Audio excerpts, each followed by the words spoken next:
जय हिंद दोस्तों, स्वागत है आपका अपने YouTube चैनल पर। रेडी हो जाइए, आज हम 72वीं बीपीएससी टेस्ट सीरीज का सबसे इंपॉर्टेंट सेट देखने वाला है, जो कि आपको घटना चक्र के द्वारा न्यू बुक आपको लॉन्च किया गया है, जिसका नाम सियास प्रीलिम टेस्ट सीरीज आपका होने वाला है। आज आपको पूरा टेस्ट नंबर आपका 7 होने वाला है। देखिए, ध्यान में रखिएगा। देखिए 1, 2, 3, 4, 5 और 6 तक आपका टेस्ट सीरीज अपलोड हो चुका है। आज हम लोग देखेंगे प्रैक्टिस सेट नंबर 7 देखेंगे। ध्यान रखिएगा, वीडियो को 1.15x पे देखिएगा, थोड़ा सा ज़्यादा बढ़िया रहेगा। वीडियो का थोड़ा सा स्पीड जो होता है वो आप लोग बढ़ा लीजिएगा। चलिए बिना कोई देर किए हुए चलते हैं सीधा प्रश्न नंबर 1 की ओर, यानी कि प्रैक्टिस सेट नंबर 7 की ओर। चलिए यहाँ से स्टार्ट करते हैं प्रश्न नंबर 1 की ओर। अब देखिए आपका बीपीएससी प्रैक्टिस सेट नंबर देखिए बीपीएससी बिहार अब 2026 का प्रैक्टिस सेट नंबर 7 होने वाला है, याद रखिए। चलिए प्रश्न नंबर 1 की ओर बढ़ते हैं। उससे पहले अगर अभी तक चैनल को सब्सक्राइब नहीं किए हैं भैया, तो प्लीज़ आपसे हाथ जोड़कर निवेदन करें, प्लीज़ चैनल को सब्सक्राइब कर लीजिए, अभी तुरंत कर लीजिएगा। नहीं तो जिस टाइम आप यहाँ से जाने लगिएगा उसके बाद आप लोग चैनल को सब्सक्राइब कर लीजिएगा। देखिए 1 नंबर प्रश्न आपका क्या बोल रहा है, भारतीय संसद की संप्रभुता संबंधित हैं। तो भारतीय संसद की संप्रभुता प्रतिबंधित हैं, तो ये आपका न्यायिक समीक्षा से आपका प्रतिबंधित है। ध्यान रखिएगा। देखिए इसके बारे में थोड़ा सा हम लोग जानते हैं। देखिए भारत संसद की संप्रभुता न्यायिक समीक्षा को से प्रतिबंधित मानी जाती है, याद रखिएगा। नेक्स्ट क्वेश्चन चलते हैं प्रश्न नंबर 2 की ओर। देखिए निम्नलिखित कथनों पर विचार करना है। उपयुक्त कथनों में से कौन सा कथन आपका सही है, ये आप लोग को बताना है। कौन सा कथन सही है। देखिए 1 में है, किसी राज्य के राज्यपाल के विरुद्ध उसकी पदावधि के दौरान किसी न्यायालय में कोई दंडिक कार्यवाही संस्थाएं नहीं की जाएगी। तो ये कथन 1 आपका बिल्कुल सही है। कथन 2 में है, किसी राज्य के राज्यपाल की परिलब्धियां और भत्ते उसकी पदावधि के दौरान कम नहीं किए जाएंगे। जो ध्यान रखिए, दोनों कथन 2 भी आपका बिल्कुल सही है, याद रखिए। तो ऑप्शन नंबर सी आपका राइट आंसर हो जाएगा, दोनों कथन आपका बिल्कुल सही हो जाएगा। चलिए नेक्स्ट क्वेश्चन चलता है। वीडियो को 1.10x पे देखिएगा, थोड़ा सा स्पीड बढ़ा लीजिएगा। थोड़ा सा हमको पढ़ने में दिक्कत हुआ भी है, बीच में रुक गया था, माफ़ कीजिएगा। चलिए नेक्स्ट क्वेश्चन पे चलते हैं प्रश्न नंबर 3 की ओर। अतः निम्न में से कौन सा राज्यसभा का सदस्य होते हुए भी लोकसभा की कार्यवाही में भाग ले सकता है।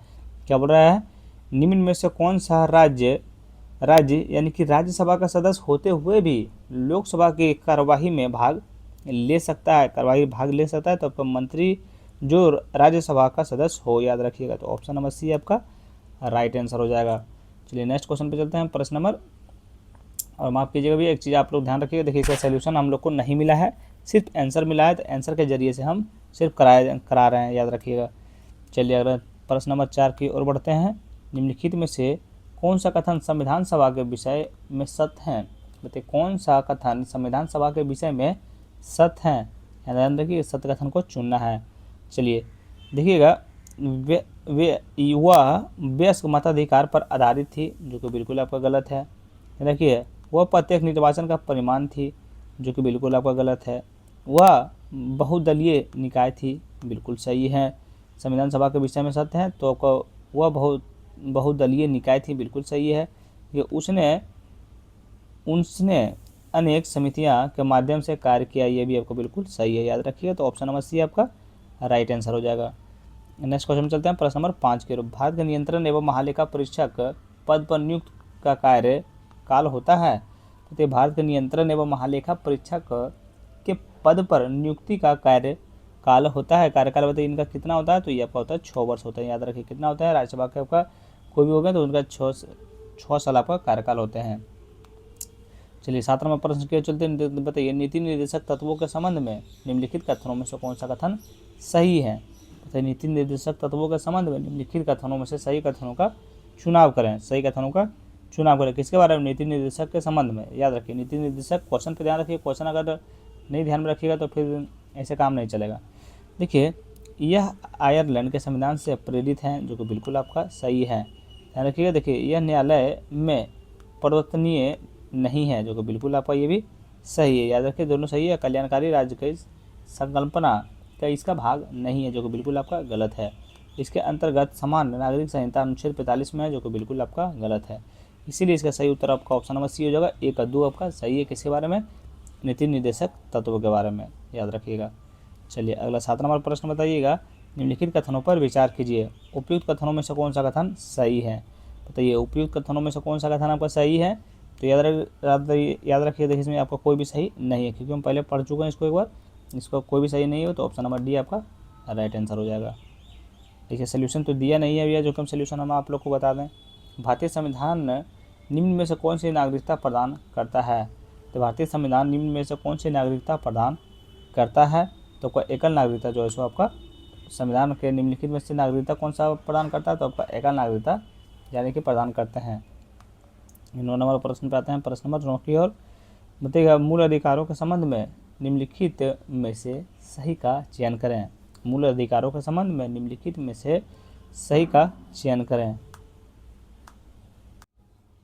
चलिए बताइए मूल अधिकारों के संबंध में निम्नलिखित में से सही का चयन करें। सही का चयन करें, कौन सा सही हो जाएगा ये आप लोग को थोड़ा सा देखिए समझ में आ जाएगा। देखिए अनुच्छेद 24 के एक के अनुसार 14 वर्ष से कम आयु के किसी बालक को किसी कारखाने या खान में काम करने के लिए नियोजित नहीं किया जाएगा, जो कि बिल्कुल आपका क्या है। तो ये आपका गलत है, ध्यान रखिए बिल्कुल गलत है। इसमें बोला कौन सा सही है। तो सही देखिए अनुच्छेद 20 के अनुसार किसी भी अभियुक्त को स्वयं विरुद्ध साक्षी होने के लिए बाध्य नहीं किया जाएगा, ये आपका बिल्कुल सही हो जाएगा। ध्यान रखिए बिल्कुल सही हो जाएगा। चलिए इसमें देखिए थोड़ा सा डाउट है भैया, थोड़ा सा इसमें जो है सबका एक बार इस पे क्वेश्चन ऑप्शन ए पर आप लोग थोड़ा सा ध्यान दीजिएगा, ठीक है। एक बार थोड़ा सा आप लोग एक बार गूगल कर लीजिएगा, फिर ऑप्शन नंबर डी आपका इसका राइट आंसर हो जाएगा। नेक्स्ट क्वेश्चन पे चलते हैं, प्रश्न नंबर 10 की ओर। बताइए संघ सरकार के संदर्भ में निम्नलिखित कथनों पर विचार कीजिए। अब बताइएगा उपयुक्त कथनों में से कौन सा कथन सही है, किसके बारे में। संघ सरकार के संबंध में, याद रखिए संघ सरकार। देखिए हर एक मंत्रालय को प्रधानमंत्री की सलाह पर भारत के राष्ट्रपति द्वारा किसी मंत्री को प्रदान किया जाता है, जो कि बिल्कुल आपका सही है, एक आपका गलत है। इसीलिए ऑप्शन नंबर बी आपका राइट आंसर हो जाएगा। चलिए अभी तक चैनल को सब्सक्राइब नहीं किया भैया तो प्लीज़ आपसे निवेदन कर रहे हैं, प्लीज़ चैनल को सब्सक्राइब कर लीजिए। तो राज्यसभा के सदस्यों को संबद्ध नहीं किया जाएगा। क्या बोल रहा है, राज्यसभा के सदस्यों को संबद्ध नहीं किया जाता है। इसमें बोल रहा अपना उत्तर दीजिए कूट से, अपना उत्तर दीजिए कूट से। इसका सही उत्तर आपका हो जाएगा धर्म के सार्वजनिक उद्यमों की कमेटी से आपका जो है सो आपका राज्यसभा के सदस्यों को संबद्ध नहीं किया जाता है, याद रखिएगा। तो ऑप्शन नंबर आपका कौन सा सही हो जाएगा, ऑप्शन नंबर बी आपका राइट आंसर। सॉरी एक सेकंड रुकिए भैया, राज्यसभा के सदस्यों से संबंध नहीं है, अच्छा एस्टिमेट्स कमेटी से आपका संबंधित नहीं है, याद संबंध नहीं है, ध्यान रखिएगा ये आपका 3 नहीं होगा। तो ऑप्शन नंबर सी आपका राइट आंसर हो जाएगा, याद रखिए ऑप्शन नंबर सी आपका राइट आंसर होगा। चलिए नेक्स्ट क्वेश्चन में चलते हैं, प्रश्न नंबर 8 की ओर।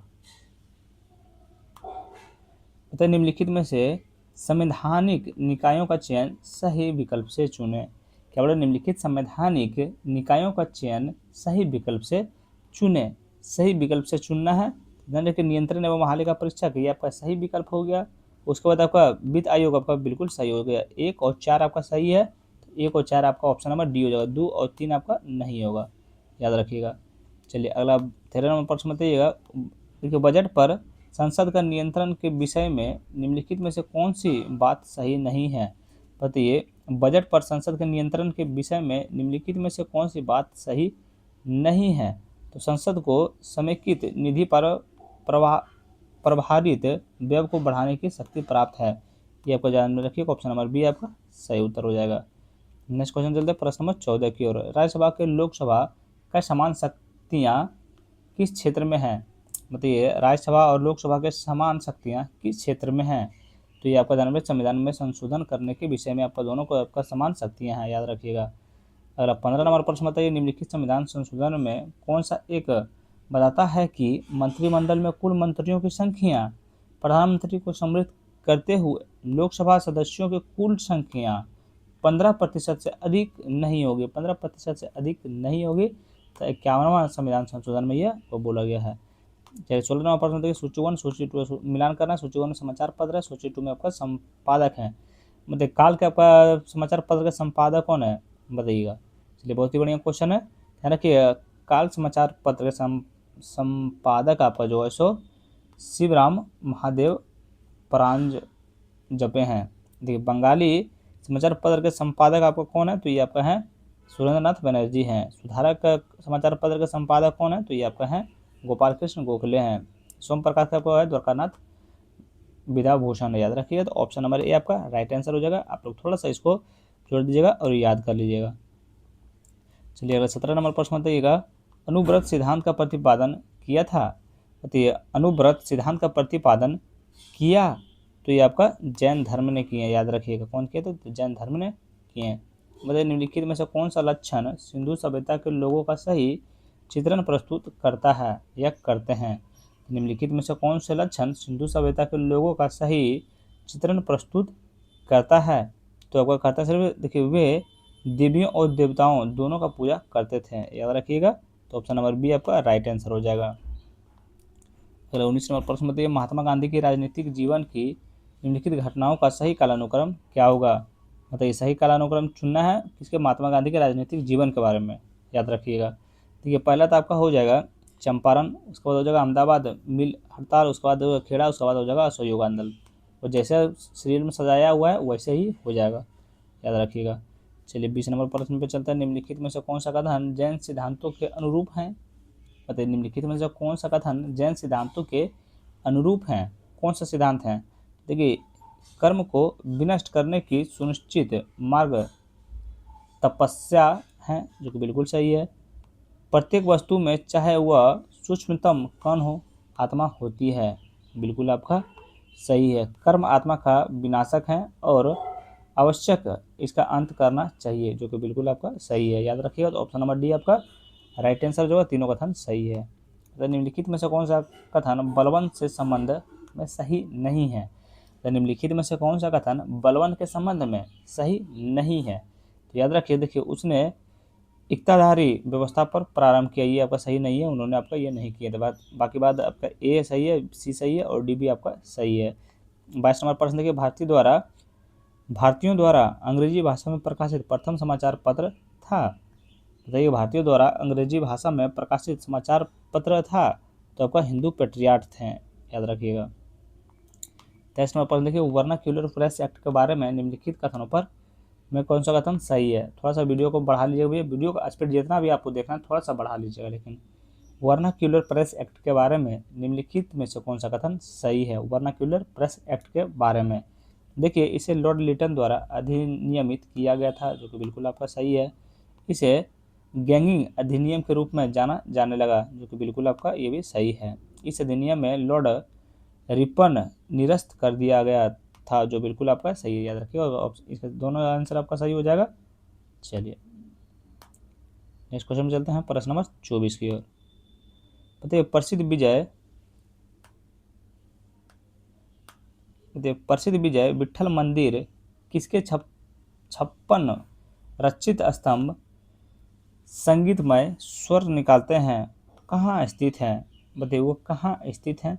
तो ये आपका हम्पी में स्थित है। क्या बोल रहा है? प्रसिद्ध विजय विट्ठल मंदिर जिसके 56 रचित स्तंभ संगीतमय स्वर निकालते हैं वो कहाँ स्थित है? तो वो आपका हम्पी में स्थित है। चलिए नेक्स्ट क्वेश्चन में चलते हैं, प्रश्न नंबर 25 की ओर। पता है मुस्लिम लीग का वार्षिक अधिवेशन जिसमें जिन्ना के 2 राष्ट्र के सिद्धांतों को मान्यता दी गई थी वह था? तो मुस्लिम लीग का वार्षिक अधिवेशन जिसमें जिन्ना के 2 राष्ट्र के सिद्धांतों को मान्यता दी गई थी, तो वो कब हुआ था? तो याद रखिएगा, इसका राइट आंसर हो जाएगा आपका लाहौर में दिया गया था। ध्यान रखिए, लाहौर में सिद्धांत आपका जो है सो को मान्यता दी गई थी। अगला 26 नंबर पर होते दिल्ली का वह सुल्तान जिसने अपने संस्मरण लिखे थे। बताइए दिल्ली का वह सुल्तान जिसने अपने संस्मरण लिखा था वो आपका कौन लिखे थे? तो ये आपका फिरोज शाह तुगलक लिखे थे। 27 नंबर पर देखिए, निम्नलिखित ऐतिहासिक स्थलों पर विचार कीजिए। निम्नलिखित ऐतिहासिक स्थलों पर विचार कीजिए, उपयुक्त स्थलों में से कौन सा भित्ति चित्रकला के लिए भी जाना जाता है? चित्रकला के लिए भी आपका जाना जाता है। तो आपका जनता की गुफाएं आपका चित्रकला के लिए जाना जाता है। आपका लेछापी मंदिर भी जो है आपका चित्रकला के लिए जाना जाता है। सांची स्तूप आपका चित्रकला के लिए नहीं जाना जाता है, इसीलिए ऑप्शन नंबर बी आपका सही हो जाएगा। और 28 नंबर प्रश्न बताइए, वह बंगाली नेता कौन था जिसने सामाजिक धार्मिक सुधारों का विरोध किया और रूढ़िवादिता का समर्थन किया? वो नेता आपका कौन थे? तो आपका राधाकांत देव थे, ध्यान रखिएगा। चलिए अगला 29 नंबर प्रश्न देखते हैं, सूची 1 सूची 2 से मिलान करते हैं। चलिए मिलान करते हैं। बताइए हावड़ा षड्यंत्र केस, इनका हो जाएगा, ध्यान रखिए, जितेंद्रनाथ मुखर्जी से हो जाएगा। लाहौर षड्यंत्र केस, लाहौर षड्यंत्र केस इनका हो जाएगा आपका राजगुरु से हो जाएगा। दिल्ली षड्यंत्र केस आपका हो जाएगा मास्टर अमीचंद्र से, ध्यान रखिएगा। देखिए अलीपुर षड्यंत्र केस ये आपका हो जाएगा अरविंद घोष से, याद रखिएगा। ऑप्शन नंबर सी आपका, ऑप्शन नंबर सी आपका सही उत्तर हो जाएगा। चलिए नेक्स्ट क्वेश्चन में चलते हैं, प्रश्न नंबर 30 की ओर। उत्तर निम्नांकित युग्मों में से कौन सा सही सुमेलित नहीं है? निम्नांकित युग्मों में से कौन सा सही सुमेलित नहीं है? तो याद रखिएगा आप लोग, देखिए सहायक संधि 1863 ये आपका सही सुमेलित नहीं है, ये आपका क्या सही सुमेलित नहीं है। बाकी बक्सर का युद्ध 1764 बिल्कुल सही है। भारत में ईस्ट इंडिया कंपनी का एकाधिकार 1833 बिल्कुल सही है। ब्रिटिश नागरिकों एवं कंपनियों के लिए भारत व्यापार का खेला जाना 1813 बिल्कुल आपका सही है। ए सही है, सी सही है और डी सही है। इसमें बोला था कौन सा सही सुमेलित नहीं है, तो आपका ध्यान रखिएगा। आपका देखिए ऑप्शन नंबर बी आपका सही सुमेलित नहीं है। निम्नलिखित में से किसको अंग्रेजी सरकार ने काकोरी षड्यंत्र केस के मामले में फांसी पर चढ़ा दिया गया था? किसको चढ़ाया गया था? तो राम प्रसाद बिस्मिल्ला को काकोरी षड्यंत्र मामले में फांसी पर चढ़ा दिए थे। चलिए नेक्स्ट क्वेश्चन में चलते हैं, प्रश्न नंबर 32 की ओर। तो कौन सा महत्वपूर्ण घटना जलियांवाला बाग नरसंहार परंतु पूर्व घटी थी? तो कौन सी महत्वपूर्ण घटना जलियांवाला बाग नरसंहार के तुरंत पूर्व घटी थी? तो ये आपका रॉलेट एक्ट का बनना, याद रखिएगा। बताइएगा निम्नलिखित में से किस मुगल बादशाह को 2 बार राज्याभिषेक हुआ था? कौन सा बादशाह को आपका 2 बार राज्याभिषेक हुआ था? तो ये आपका हुआ था औरंगजेब का, याद रखिएगा। मतलब ब्रिटिश भारत में सांप्रदायिक प्रतिनिधित्व की व्यवस्था निम्नलिखित में से किस अधिनियम द्वारा की गई थी? किस अधिनियम के द्वारा की गई थी? तो आपका पार्लियामेंट्री सुधार 1919 के तहत, अधिनियम के तहत की गई थी, याद रखिएगा। 35 नंबर प्रश्न बताइएगा, भारत का स्वाधीनता का समय महात्मा गांधी, तो भारत की स्वाधीनता के समय महात्मा गांधी कांग्रेस के सदस्य नहीं थे, ध्यान रखिए, कांग्रेस के सदस्य नहीं थे। 36 नंबर प्रश्न बताइए, बंगाल के निम्नलिखित सेन शासकों को अवरोही आरोही कालानुक्रम में व्यवस्थित करें। क्या बोल रहा है? बंगाल के निम्नलिखित सेन शासकों को आरोही क्रम में व्यवस्थित करना है। इसमें आरोही क्रम में, ये आप लोग को ध्यान रखना है। तो ये पहला हो जाएगा हेमंत सेन, ये आपका पहला हो गया। उसके बाद हो जाएगा आपका विजय सेन, ये आपका दूसरा हो गया। उसके बाद आपका हो गया बल्लाल सेन, ये आपका तीसरा हो गया। उसके बाद हो जाएगा लक्ष्मण सेन, ये आपका चौथा हो जाएगा। Option number D right answer हो जाएगा। तो हंटर कमीशन रिपोर्ट में विकास पर विशेष जोर दिया गया। तो हंटर कमीशन की रिपोर्ट में विकास पर विशेष जोर दिया गया था। तो विशेष जोर आपका जो है सो प्राथमिक शिक्षा को दिया गया था। किसको? प्राथमिक शिक्षा को दिया गया था, याद रखिएगा। चलिए अगला नंबर प्रश्न देखते हैं, प्रश्न नंबर 38 की ओर। भारतीय इतिहास के संदर्भ में निम्नलिखित कथनों पर विचार कीजिए। किसके बाद? भारतीय इतिहास के संदर्भ में निम्नलिखित कथनों पर विचार कीजिए। उपयुक्त कथनों में से कौन सा कथन आपका सही है? उपयुक्त कथनों में से कौन सा कथन सही है? तो देखिए, अलाउद्दीन खिलजी का राज्यकाल में एक मंगोल आक्रमण दिल्ली तक आ पहुंचा और उस शहर पर घेरा डाल दिया, जो कि बिल्कुल आपका सही हो जाएगा, यानी कि ऑप्शन नंबर बी आपका राइट आंसर हो जाएगा। नेक्स्ट क्वेश्चन चलते हैं, प्रश्न नंबर 39 को। क्वेश्चन पे आप लोग ध्यान रखिएगा, क्वेश्चन पे आप लोग ध्यान नहीं रखिएगा तो फिर सही नहीं होगा। और अभी तक चैनल को सब्सक्राइब नहीं किए तो प्लीज़ भी आपसे हाथ जोड़कर निवेदन करें, चैनल को सब्सक्राइब कर लीजिए, एक प्यारा सा लाइक भी कर दीजिएगा। बस इतना ही तो आपसे हम मांग रहे हैं भैया। रविंद्रनाथ टैगोर के विषय में निम्नलिखित में से कौन सा कथन असत्य है? तो रविंद्रनाथ टैगोर के विषय में निम्नलिखित में से कौन सा कथन असत्य है? कौन सा कथन असत्य है? देखिए, उन्होंने स्वदेशी आंदोलन का आर्थिक पक्ष का समर्थन किया, ये आपका बिल्कुल असत्य है। बाकी उन्होंने प्राचीन भारत के उसकी संस्कृति का गौरवगान किया रविंद्रनाथ टैगोर के बारे में, बिल्कुल आपका सही है। उन्होंने शिवाजी और गुरु गोविंद सिंह को राष्ट्र निर्माता के रूप में देखा, जो कि बिल्कुल सही है। उन्होंने उनके गीत में मराठों के बहादुरी का खंडन किया, बिल्कुल आपका खंडन है, बिल्कुल सही है। नेक्स्ट क्वेश्चन चलते हैं, प्रश्न नंबर 40 को। निम्नलिखित में से कौन सा ब्रह्म ग्रंथ ऋग्वेद से संबंधित है? बताइए, निम्नलिखित में से कौन सा ब्राह्मण ग्रंथ ऋग्वेद से संबंधित हैं? तो आपका ऐतरेय ब्राह्मण जो है सो आपका किसे ऋग्वेद से संबंधित है, याद रखिएगा।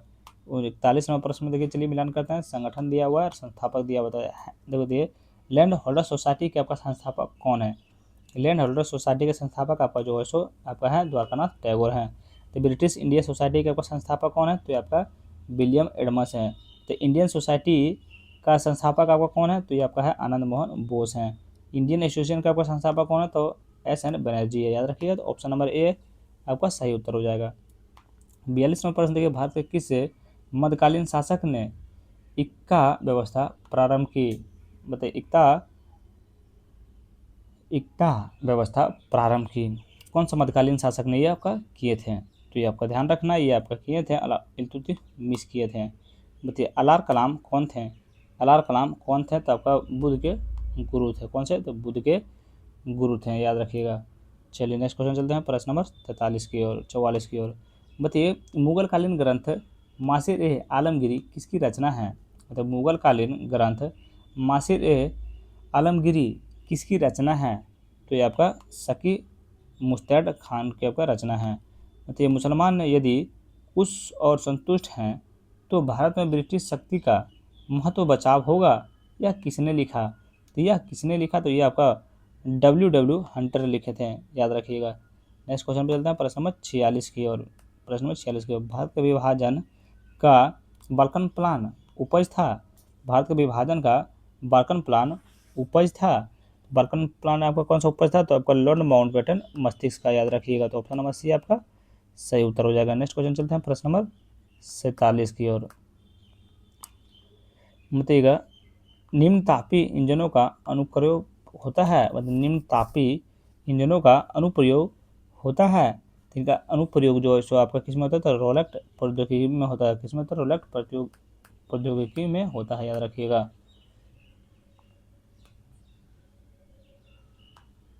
चलिए नेक्स्ट क्वेश्चन पे आते हैं, अगला नंबर प्रश्न नंबर 48 की ओर। बताइएगा,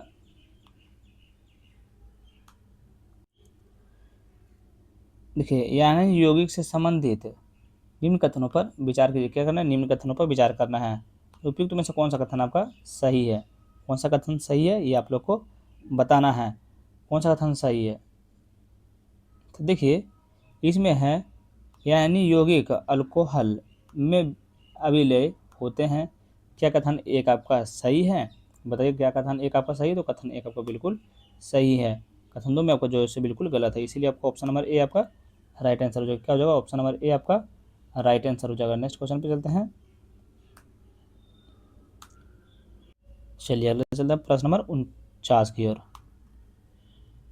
बताइए, ब्रेड बनाने में आमतौर पर किसी सूक्ष्म जीव का उपयोग किया जाता है? बताइए, ब्रेड बनाने में आमतौर पर किस सूक्ष्म जीवी का उपयोग किया जाता है? तो आपका देखिए, सेक्रोमाइसेस सेरेबियस का उपयोग किया जाता है, ध्यान रखिएगा। तो ऑप्शन नंबर बी आपका सही उत्तर। 50 नंबर प्रश्न देखिएगा, निम्न में से कौन सा पादप हार्मोन है? बताइए, निम्न में से कौन सा पादप हार्मोन है? कौन सा पादप आपका हार्मोन है, ये आप लोग को बताना है। तो देखिए, आपका साइटोकाइनिन पादप जो है सो ये आपका हार्मोन है। कौन है? साइटोकाइनिन, याद रखिएगा। चलिए अगला 51 नंबर प्रश्न बताइए, देखिए, प्रतिजन वह पदार्थ है जो, देखिए, प्रतिजन वह पदार्थ है जो प्रतिपिंड के निर्माण को प्रतिनिधित्व करता है, याद रखिएगा। तो ऑप्शन नंबर डी आपका सही उत्तर हो जाएगा। नेक्स्ट क्वेश्चन में आता है, प्रश्न नंबर 52 की ओर। बताइए, गोल्डीलॉक्स जोन का शब्द निम्नलिखित में से किसके संदर्भ में अक्सर समाचारों में देखा जाता है?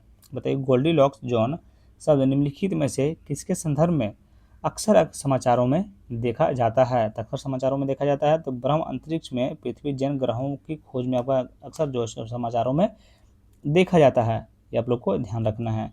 चलिए नेक्स्ट क्वेश्चन देखते हैं, प्रश्न नंबर 53 की ओर।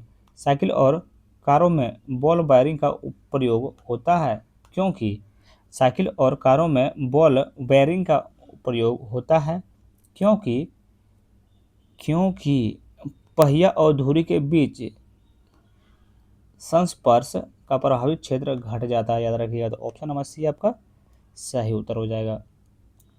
थोड़ा सा यहाँ पर आप लोग को पढ़ने में थोड़ा सा समझने में दिक्कत होगी, क्योंकि आपका ये साइंस का क्वेश्चन आ गया है। मानव में लाल रक्त कणों के विषय में कौन सा कथन सत्य नहीं है? तो मानव के लाल रक्त कणों के विषय में कौन सा कथन सत्य नहीं है? तो याद रखिए, इनका जीवन काल 3 से 5 दिन होता है, जो कि बिल्कुल आपका सत्य नहीं है। बाकी इसमें समानता केंद्र नहीं होते हैं, ये आपको बिल्कुल सही है। इसका निर्माण अस्थि मज्जा में होता है, बिल्कुल आपका सही है। पलिहा में लाल रक्त कणों RBC का कब्र कहा जाता है, जो कि बिल्कुल आपका सही है। याद रखिए। तो ऑप्शन नंबर सी आपका सही नहीं है। चलिए 55 नंबर प्रश्न बताइएगा, वायु में भरे गुब्बारों में हीलियम को हाइड्रोजन की अपेक्षा वरीयता दी जाती है क्योंकि यह वायु के साथ विस्फोटक मिश्रण नहीं बनाता है। याद रखिएगा। तो ऑप्शन नंबर डी आपका सही उत्तर हो जाएगा। नेक्स्ट क्वेश्चन चलते हैं प्रश्न नंबर 56 की ओर। तो सोडियम वाष्प लैंप प्रायः सड़क प्रकाश के लिए प्रयुक्त होते हैं क्योंकि सोडियम वाष्प लैंप प्रायः सड़क के प्रकाश के लिए प्रयुक्त होते हैं क्योंकि इनका प्रकाश एक वर्णी है जो पानी के बूंदों से गुजरने पर विभक्त नहीं होता है। याद रखिएगा। तो ऑप्शन नंबर बी आपका राइट आंसर हो जाएगा। अगला 57 नंबर प्रश्न है, खाने का नमक NaCl किससे बनता है? मतलब खाने का नमक आपका किससे बनता है? तो खाने का नमक आपको सबको पता होगा भैया, मजबूत अम्ल और मजबूत क्षार से आपका बनता है। नेक्स्ट क्वेश्चन चलते हैं प्रश्न नंबर आपका 58 की ओर। मतलब किसी पारदर्शी वस्तु का रंग उसके रंग के कारण होता है किसी पारदर्शी वस्तु का रंग उस रंग के कारण होता है जिसे वह परावर्तित करता है। याद रखिए, जिसे वह परावर्तित करता है। अगला प्रश्न देखते हैं हम लोग, क्या करना है? निम्नलिखित में से सुमेलित करना है। क्या करना है? सुमेलित करना। चलिए सुमेलित करते हैं। प्रकंद आपका कैसे सुमेलित हो जाएगा? तो याद रखिएगा, आपका प्रकंद हो जाएगा किससे? आपका अदरक से सुमेलित हो जाएगा। चलिए स्तंभ कंद से आपका किससे सुमेलित हो जाएगा? तो ये आपका आलू से सुमेलित हो जाएगा। बताइएगा सल्क कंद आपका किससे सम्मिलित हो जाएगा? तो ये आपका लहसुन से हो जाएगा।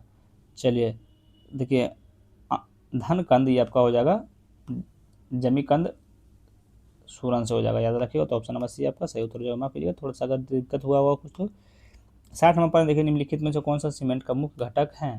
निम्नलिखित में से कौन सा सीमेंट का मुख्य घटक है? तो सीमेंट का मुख्य घटक आपका चूना पत्थर है। क्या है? तो चूना पत्थर है। 61 नंबर प्रश्न बताइए, पृथ्वी के चारों ओर परिक्रमा कर रहा कृत्रिम उपग्रह इसीलिए पृथ्वी पर नीचे नहीं गिरता है क्योंकि पृथ्वी का आकर्षण उसकी गति के लिए आवश्यक त्वरण प्रदान करता है। याद रखिएगा। तो ऑप्शन नंबर डी आपका सही उत्तर हो जाएगा। चलिए अगला 62 नंबर प्रश्न बताइएगा, निम्नलिखित में से कौन सा जीव स्वाद नहीं है? तो निम्नलिखित में से कौन सा जीव स्वाद नहीं है? नीचे दिए गए कोड का प्रयोग कर सही उत्तर का चुनने हैं। मतलब कौन सा जीव स्वाद नहीं है? जीव का स्वाद नहीं है। चलिए बहुत ही बढ़िया क्वेश्चन, कौन कौन नहीं है तो ध्यान रखिएगा। देखिए मसालेदार ये आपका जीव का स्वाद नहीं है, ध्यान रखिएगा। और उसके बाद आपका तीखा, याद रखिए। ये दोनों जो है सो आपका क्या है? तो आपका जीव का स्वाद नहीं है। याद रखिए। तो ऑप्शन नंबर सी आपका सही उत्तर हो जाएगा कि मीठा, कड़वा, नमकीन, खट्टा, उदामी, ये चारों जो है सो आपका जीव का स्वाद है। याद रखिएगा। अगला 63 नंबर प्रश्न बताइए, निम्नलिखित में से कौन सा युग्म सही सुमेलित नहीं है? तो इसमें कौन सा आपका सही सुमेलित नहीं है? तो ये आप ध्यान रखिएगा। देखिए कॉपर सिनेवार आपका सही सुमेलित नहीं है। याद रखिए। बाकी एल्युमिनियम बॉक्साइड बिल्कुल सही सुमेलित है। जिंक मेलाइन बिल्कुल सही है। आयरन और हेमेटाइट बिल्कुल आपका सही सुमेलित है। बाकी ऑप्शन बी आपका सही सुमेलित नहीं है। नेक्स्ट क्वेश्चन पे चलते हैं। देखिए बजट एक लेख पत्र है। तो बजट एक आपका जो है सो क्या? सरकार के राजकोषीय नीति का आपका एक बजट लेख पत्र है। याद रखिएगा। चलिए इसका आंसर प्लीज़ आप लोग कमेंट बॉक्स में बताइएगा। चलिए इसका आंसर भी आप लोग प्लीज़ कमेंट बॉक्स में बताइए। 2-3 को क्वेश्चन आप लोग के लिए नहीं छोड़ेंगे तो फिर मज़ा क्या आएगा। तो जनगणना 2011 जनसंख्या घनत्व के संदर्भ में निम्नलिखित कथनों पर विचार कीजिए। किसके बारे में? जनगणना 2011 जनसंख्या घनत्व के संदर्भ में निम्नलिखित कथनों पर विचार कीजिए और नीचे दिए गए सही कोड का उत्तर चुनिए। चलिए बताइए, इसमें जनगणना 2011 जनसंख्या घनत्व के संदर्भ में कौन सा कथन सही है? कौन सा कथन सही है? देखिए इसमें उत्तर प्रदेश की जनसंख्या घनत्व 829 प्रति वर्ग किलोमीटर था, जो कि बिल्कुल आपका सही है। तो मैं जनगणना 2011 के अनुसार राज्यों में सर्वाधिक जनसंख्या घनत्व बिहार का था, जो कि बिल्कुल आपका सही है। इसलिए आपका ऑप्शन नंबर सी पर राइट आंसर हो जाएगा। ध्यान रखिए, दोनों कथन आपका बिल्कुल सही है, याद करते जाइएगा। मतलब जोखिम पूंजी से क्या तात्पर्य है? जोखिम पूंजी से क्या तात्पर्य है? तो जोखिम पूंजी से आपका नया तात्पर्य क्या है? तो आपका नए उद्यमियों का उपलब्ध कराई गई दीर्घकालीन प्रारंभिक पूंजी। याद रखिएगा। इसका सही उत्तर आपका हो जाएगा ऑप्शन नंबर बी। देखिए भारत के मुख्य बैंक रिजर्व ऑफ इंडिया का मुख्य कार्य क्या है? बताइए भारत का मुख्य बैंक रिजर्व ऑफ इंडिया का मुख्य कार्य क्या है? तो रिजर्व बैंक ऑफ इंडिया का मुख्य कार्य आपका मुद्रा नीति का नियंत्रण करना है। याद रखिएगा, मुद्रा नीति का आपका नियंत्रण करता है। चलिए 70 नंबर प्रश्न बताइए, प्रच्छन्न बेरोजगारी का अर्थ है, दे प्रच्छन्न बेरोजगारी का अर्थ है, तो अर्थ हो जाएगा श्रम का सीमांत उत्पादकता शून्य है, याद रखिएगा। तो option number C right answer हो जाएगा। 71 नंबर प्रश्न देखिए, बिहार बजट 2026-27 के घाटा संकेतक के संदर्भ में निम्नलिखित कथनों पर विचार कीजिए। बिहार बजट 2026-27 के घाटा संकेतक के संदर्भ में निम्नलिखित कथनों पर विचार कीजिए। सही उत्तर को आप लोग को बताना है, सही उत्तर को बताना है। देखिए कौन सा उत्तर सही है। देखिए 2026-27 में राजकोषीय घाटा GSDP 3% लक्षित है, जो कि बिल्कुल आपका सही है। 2026-27 में राजस्व अधिशेष लगभग 1143 करोड़ अनुमानित है, जो कि बिल्कुल आपका सही है। 2025-26 में संशोधित अनुमान राजकोषीय घाटा GSDP का 11.8% अनुमानित है, जो कि बिल्कुल आपका सही है, ध्यान रखिए। तो ऑप्शन नंबर डी आपका राइट आंसर हो जाएगा। नेक्स्ट क्वेश्चन चलता है प्रश्न नंबर 72 की ओर। भारत में उपभोक्ता मूल्य सूचकांक की नई श्रृंखला का आधार वर्ष क्या है? तो आधार वर्ष क्या है? तो इनका आधार वर्ष आपका हो जाएगा 2024 से लेकर 100, याद रखिएगा। तो ऑप्शन नंबर सी आपका राइट आंसर। क्वेश्चन के बारे में थोड़ा सा आप लोग समझ लीजिएगा एक बार। हर क्वेश्चन को भी आप लोग को देखिए खुद थोड़ा सा समझना पड़ेगा, थोड़ा सा आप लोग को दिमाग लगा के रखना पड़ेगा। बताइए, वस्तु एवं सेवा कर के संदर्भ में निम्नलिखित कथनों पर विचार कीजिए। किसके बारे में? वस्तु एवं सेवा कर के संदर्भ में निम्नलिखित कथनों पर विचार कीजिए, और कौन सा कथन आपका सही है ये आप लोग को बताना है। देखिए, वस्तु एवं सेवा कर गत व्यय आधारित उपयोग कर है, जिससे कर राजस्व समानता अंतिम उपभोग वाले राज्य को प्राप्त होता है, जो कि बिल्कुल आपका सही है। वस्तु एवं सेवा कर इनपुट टैक्स क्रेडिट की व्यवस्था होती है, जिससे कर लगाने की समस्या कम होती है, जो कि बिल्कुल आपका ये भी सही है, याद रखिएगा। तो ऑप्शन नंबर सी आपका राइट आंसर हो जाएगा। वस्तु एवं सेवा कर के संदर्भ में दोनों कथन आपका सही है। चलिए बताइएगा, सूची 1 में आपका वित्त आयोग दिया हुआ, सूची 2 में आपका अध्यक्ष दिया हुआ, क्या करना है? मिलान करना है। बताइए 13वां वित्त आयोग का अध्यक्ष कौन होते हैं? कौन थे 13वां वित्त आयोग का अध्यक्ष कौन थे? बहुत ही बढ़िया क्वेश्चन है, सोच समझ के थोड़ा सा मिलान कीजिएगा। तो किसका हो जाएगा? डॉक्टर विजय एल कलेकर, याद रखिएगा। आपका 3 में हो जाएगा। किस में हो जाएगा? तो आपका ये 3 में हो जाएगा। 14वां वित्त आयोग के अध्यक्ष कौन थे? 14वां वित्त आयोग के अध्यक्ष आपका कौन थे? तो ये आपका थे श्री N.K. सिंह थे। 15वां वित्त आयोग के सदस्य कौन थे? अध्यक्ष कौन थे? तो ये आपका थे डॉक्टर B.I. रेड्डी थे। देखिए 16वां वित्त आयोग के अध्यक्ष आपका डॉक्टर अरविंद पांडिका थे, याद रखिए। तो ऑप्शन नंबर सी आपका राइट आंसर हो जाएगा। ऑप्शन नंबर सी आपका, अरे भैया एक सेकंड रुकिए, बहुत गलत मिलान कर दिए, बहुत गलत मिलान कर दिए हम।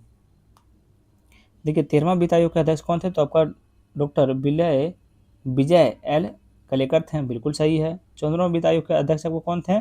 तो आपका डॉक्टर वाई बी रेड्डी थे, ये आपका बिल्कुल सही होगा। देखिए 15वां वित्त आयोग के अध्यक्ष कौन थे? तो ये आपका थे श्री N.K. सिंह थे। 16वां वित्त आयोग के अध्यक्ष कौन थे? डॉक्टर पांडिका थे। या आपका 16वां जो था आपका ये हम उस टाइम गलत लगा देते। ऑप्शन नंबर ये आपका सही उत्तर हो जाएगा, याद रखिएगा।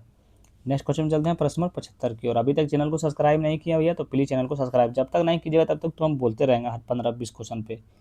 भारत सरकार का कौन सा मंत्रालय भारत के विदेश व्यापार नीति से संबंधित है? बताइए, भारत सरकार का कौन सा मंत्रालय भारत के विदेश व्यापार नीति से संबंधित है? कौन संबंधित है? तो वाणिज्यिक एवं उद्योग मंत्रालय संबंधित है, याद रखिएगा। नेक्स्ट क्वेश्चन में चलते हैं प्रश्न नंबर 76 की ओर। तो भारत में विदेशी वाणिज्यिक उधारी संदर्भ में निम्नलिखित में से कौन सा कथन सही है? किसके बारे में? भारत में विदेशी वाणिज्यिक उधारी ECB के संदर्भ में निम्नलिखित में से कौन सा कथन सही है? कौन सा कथन सही है? तो देखिए इसका विनियम मुख्यतः भारतीय रिजर्व बैंक के निर्देशों और विदेशी मुद्रा प्रबंध अधिनियम के ढांचे में होता है, याद रखिएगा। तो ऑप्शन नंबर बी आपका सही उत्तर हो जाएगा। नेक्स्ट क्वेश्चन चलते हैं प्रश्न नंबर 77 के। तो निम्न में से कौन सा एक भारतीय रिजर्व बैंक का कार्य नहीं है? निम्नलिखित में से कौन सा एक भारतीय रिजर्व बैंक का कार्य नहीं है?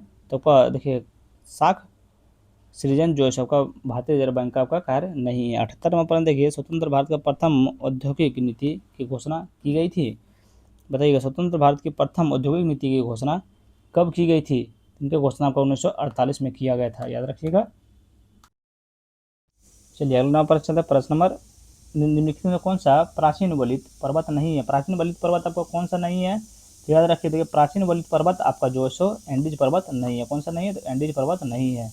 105 नंबर प्रश्न देखिए, कथन एक है कारण आर। कथन एक में क्या, भूमध्य सागरीय प्रदेशों में जोड़ों में वर्षा होती है, क्या तो जाड़ों में वर्षा होती है, क्या कथन एक आपका सही है? कथन एक तो आपका बिल्कुल सही है, कथन एक आपका बिल्कुल सही। कारण आर में है जाड़े में यहाँ पछुआ हवाएं चलती हैं, ये भी आपका जो है बिल्कुल सही है। क्या ये भी आपका बिल्कुल सही है? इसका राइट आंसर कौन सा हो जाएगा? तो ए और आर आपका दोनों सत्य हैं और आर की सही व्याख्या करता है, इसीलिए आपका ऑप्शन नंबर ए आपका राइट आंसर हो जाएगा। नेक्स्ट क्वेश्चन पे चलते हैं, प्रश्न नंबर 106 की ओर। बताइए intertropical convergence zone ITC road, ITC jet निम्नलिखित वायु दाब की पेटी स्थित है।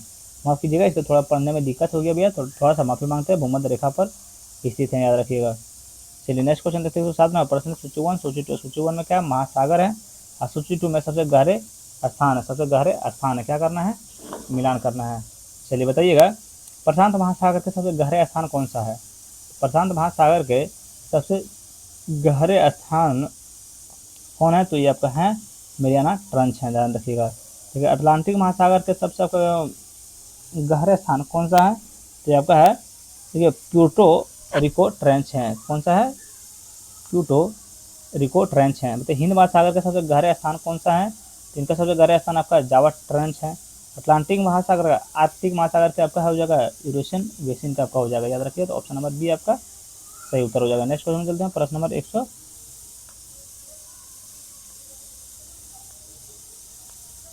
चलिए बताइए, सूर्य से आने वाला हानिकारक पराबैंगनी, क्या बोला? सूर्य से आने वाला हानिकारक पराबैंगनी विकिरण के कारण हो सकता है। सूर्य से आने वाला हानिकारक पराबैंगनी विकिरण के कारण हो सकता है, क्या हो सकता है? तो आपका त्वचीय कैंसर हो सकता है, ध्यान रखिए, त्वचीय कैंसर आपका हो सकता है। बताइए जलवायु परिवर्तन प्रदर्शन सूचकांक 2026 के संदर्भ में निम्नलिखित कथनों पर विचार कीजिए। जलवायु परिवर्तन प्रदर्शन, जलवायु परिवर्तन प्रदर्शन सूचकांक 2026 के संदर्भ में निम्नलिखित कथनों पर विचार कीजिए।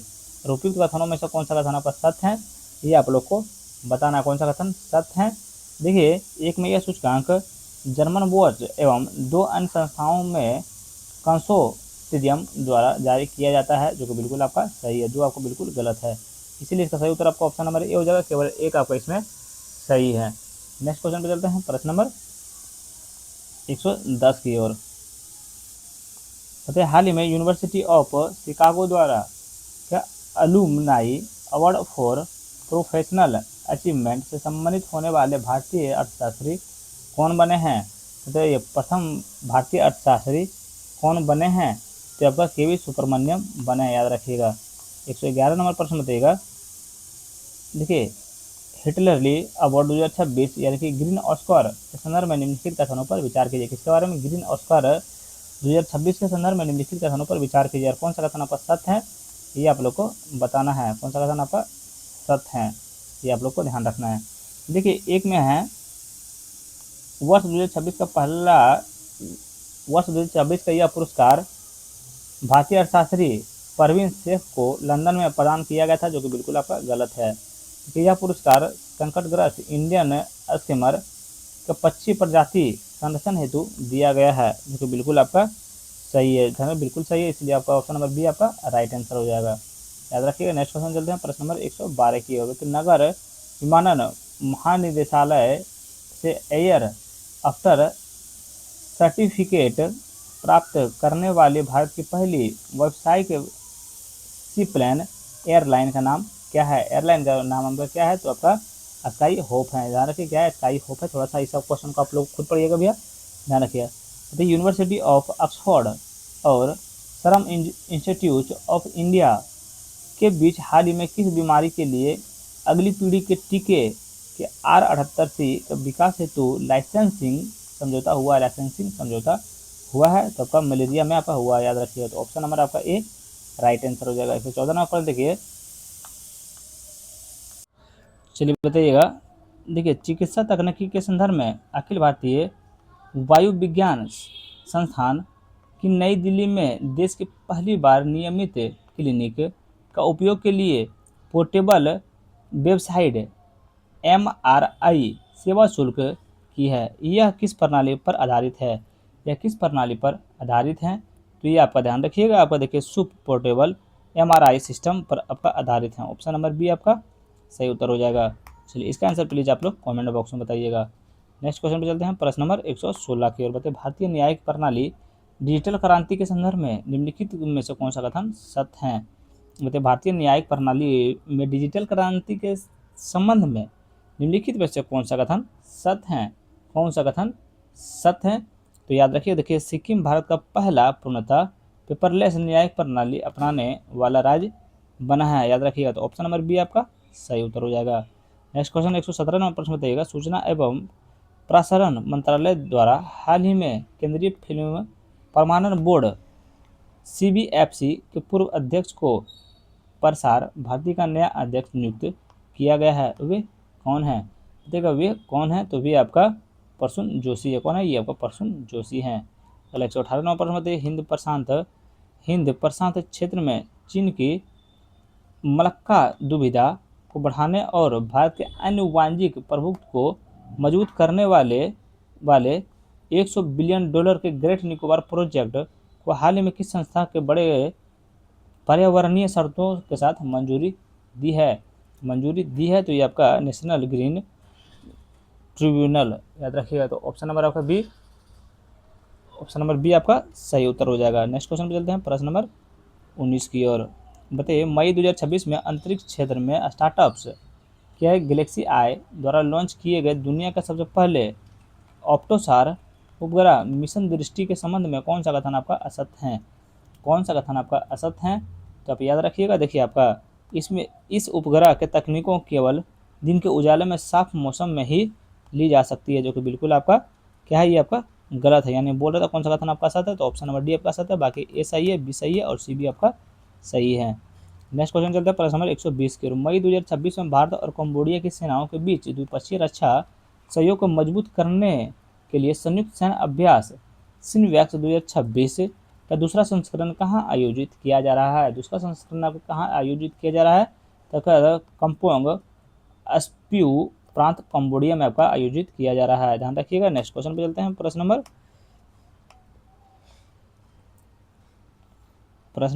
21 की ओर। प्रश्न नंबर 21 की ओर चलते हैं।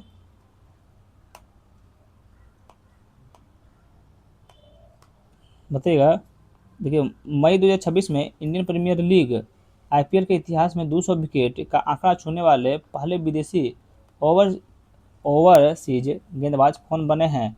बताइए पहले ओवर गेंदबाज कौन बने हैं जो कि आपका IPL में 200 विकेट लिए हैं?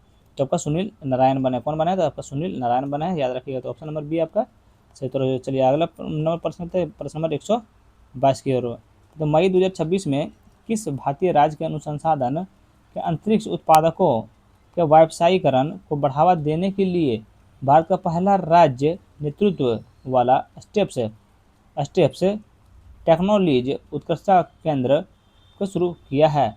तो इतना लंबा क्वेश्चन है कि भैया अगर दिमाग खराब हो जाता है पढ़ते पढ़ते भी आदमी का। तो राइट आंसर हो जाएगा आपका कर्नाटक हो जाएगा। क्या हो जाएगा? सही उत्तर इसका कर्नाटक हो जाएगा। नेक्स्ट क्वेश्चन चलते हैं, प्रश्न नंबर 123 की ओर। केंद्र सरकार द्वारा हाल ही में किस सेवानिवृत्त न्यायाधीश को राष्ट्रीय कंपनी निधि न्यायाधिकरण का पूर्वकालिक अध्यक्ष नियुक्त किया गया है, जिसके बाद कार्यवाहक पद को लेकर चल रहा कानूनी विवाद समाप्त हो गया है? कानूनी विवाद आपका समाप्त हो गया है, तो आपका जस्टिन अनुपिंदर सिंह ग्रेवल को आपका जो है सो विवाद समाप्त हो गया, याद रखिएगा। तो ऑप्शन नंबर कौन सा राइट आंसर हो जाएगा? ऑप्शन नंबर बी आपका सही उत्तर, ऑप्शन नंबर बी आपका सही उत्तर हो जाएगा। नेक्स्ट क्वेश्चन चलते हैं, प्रश्न नंबर 124 की ओर। प्लेटफॉर्म वेस्ट वर्कर्स को सामाजिक व कानूनी सुरक्षा प्रदान करने के उद्देश्य में गिग वर्कर्स के लिए भारत की पहली डिजिटल शिकायत निवारण प्रणाली किस राज्य ने शुरू की है? किस राज्य ने शुरू की है? तो ये आपका कर्नाटक राज्य ने शुरू किया। कौन किया? तो कर्नाटक राज्य आपका शुरू किए हैं, याद रखिएगा। नेक्स्ट क्वेश्चन चलते हैं, प्रश्न नंबर 125 की ओर। प्रश्न नंबर 125 की ओर। बताइए ऑल इंडिया रेडियो की पहली असमिया महिला न्यूज रीडर और असम की पहली महिला रेडियो पत्रकार कौन थी, जिनका हाल ही में 90 वर्ष की आयु में निधन हो गया है? 90 वर्ष की आयु में आपका निधन हो गया है, ये आपका कौन थी? तो ये आप ध्यान रखिएगा, ये आपका कौन थी, तो ये आपका थी लिली दास थी। कौन थी आपका, तो लिली दास थी, याद रखिएगा। चलिए नेक्स्ट क्वेश्चन पे चलते हैं, प्रश्न नंबर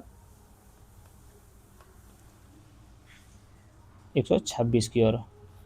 कहते भारतीय तकनीकी प्रतिभाओं को वैश्विक बाजार, अंतर्राष्ट्रीय निवेशकों और सिलिकॉन वैली के कर्नाटक से जोड़ने के लिए किस भारतीय प्रौद्योगिकी संस्थान ने अमेरिका के कैलिफोर्निया में अपना पहला वैश्विक रिसर्च सेंटर स्थापित किया है?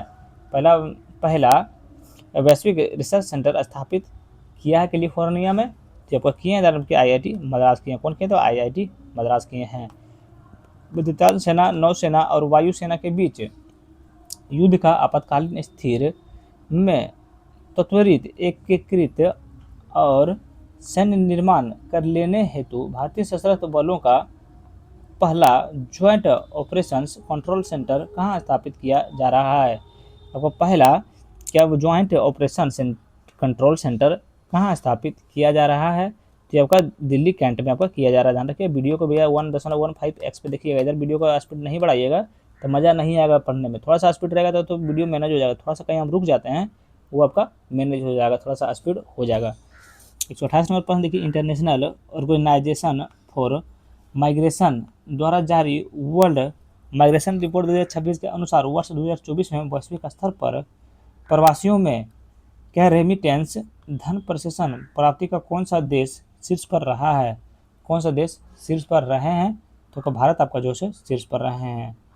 129 नंबर प्रश्न बताइएगा, देखिए कितना बढ़िया क्वेश्चन है। विश्व प्रेस स्वतंत्रता सूचकांक 2026 के संदर्भ में निम्न में कथनों में से कौन सा कथन आपका सही है? कि विश्व प्रेस स्वतंत्रता सूचकांक 2026 के संदर्भ में कौन सा कथन आपका सही है? कौन सा कथन सही है? तो देखिएगा, रिपोर्ट विदाउट बॉर्डर्स द्वारा जारी एक सूचकांक में भारत 180 देशों में 97वें स्थान पर रहा है, जो कि बिल्कुल आपका सही है। इस सूचकांक में नॉर्वे लगातार 10 में शीर्ष वैश्विक स्थान पर प्रथम स्थान हासिल पर रहा है, प्रथम स्थान पर रहा है, जो कि बिल्कुल आपका सही है। ध्यान रखिएगा, इसका सही उत्तर आपको ऑप्शन में सी होगा, दोनों का कथन आपका बिल्कुल सही है, दोनों का कथन आपका बिल्कुल सही है। नेक्स्ट क्वेश्चन में चलते हैं, प्रश्न नंबर 130 की ओर।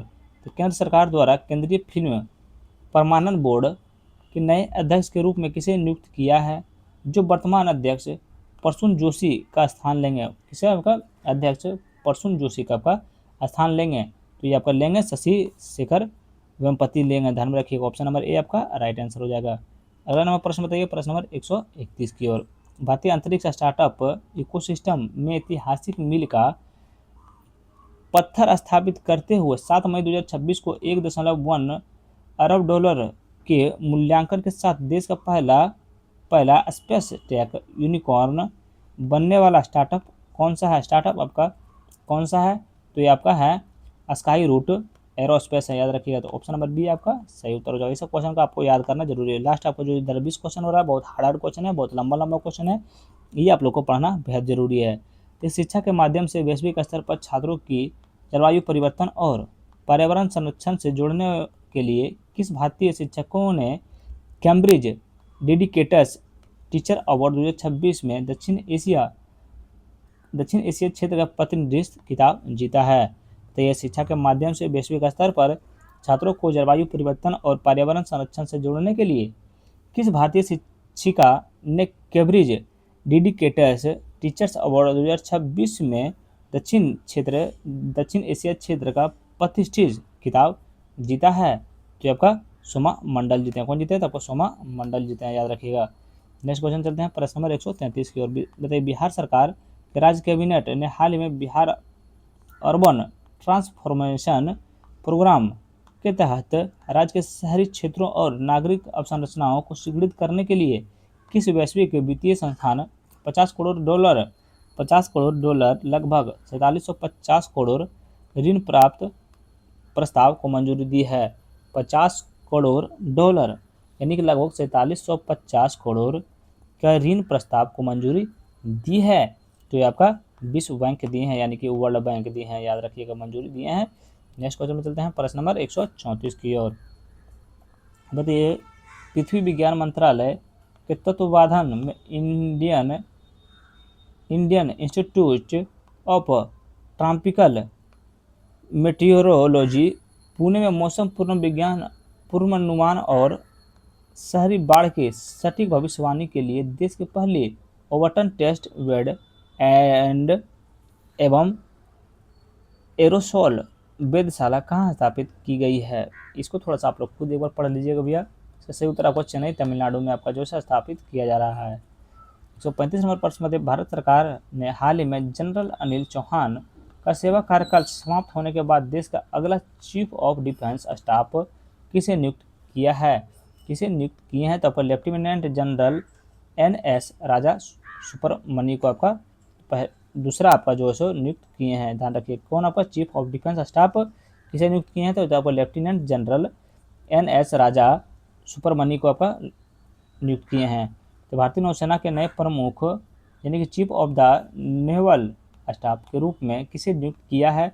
जो 31 मार्च 2026 को वर्तमान एडमिरल दिनेश के त्रिपाठी का स्थान लेंगे। त्रिपाठी का स्थान आपका कौन लेंगे? तो इनका स्थान जो है सो आपका वाइस एडमिरल कृष्णा स्वामीनाथन इनका जगह लेंगे। ध्यान रखिएगा।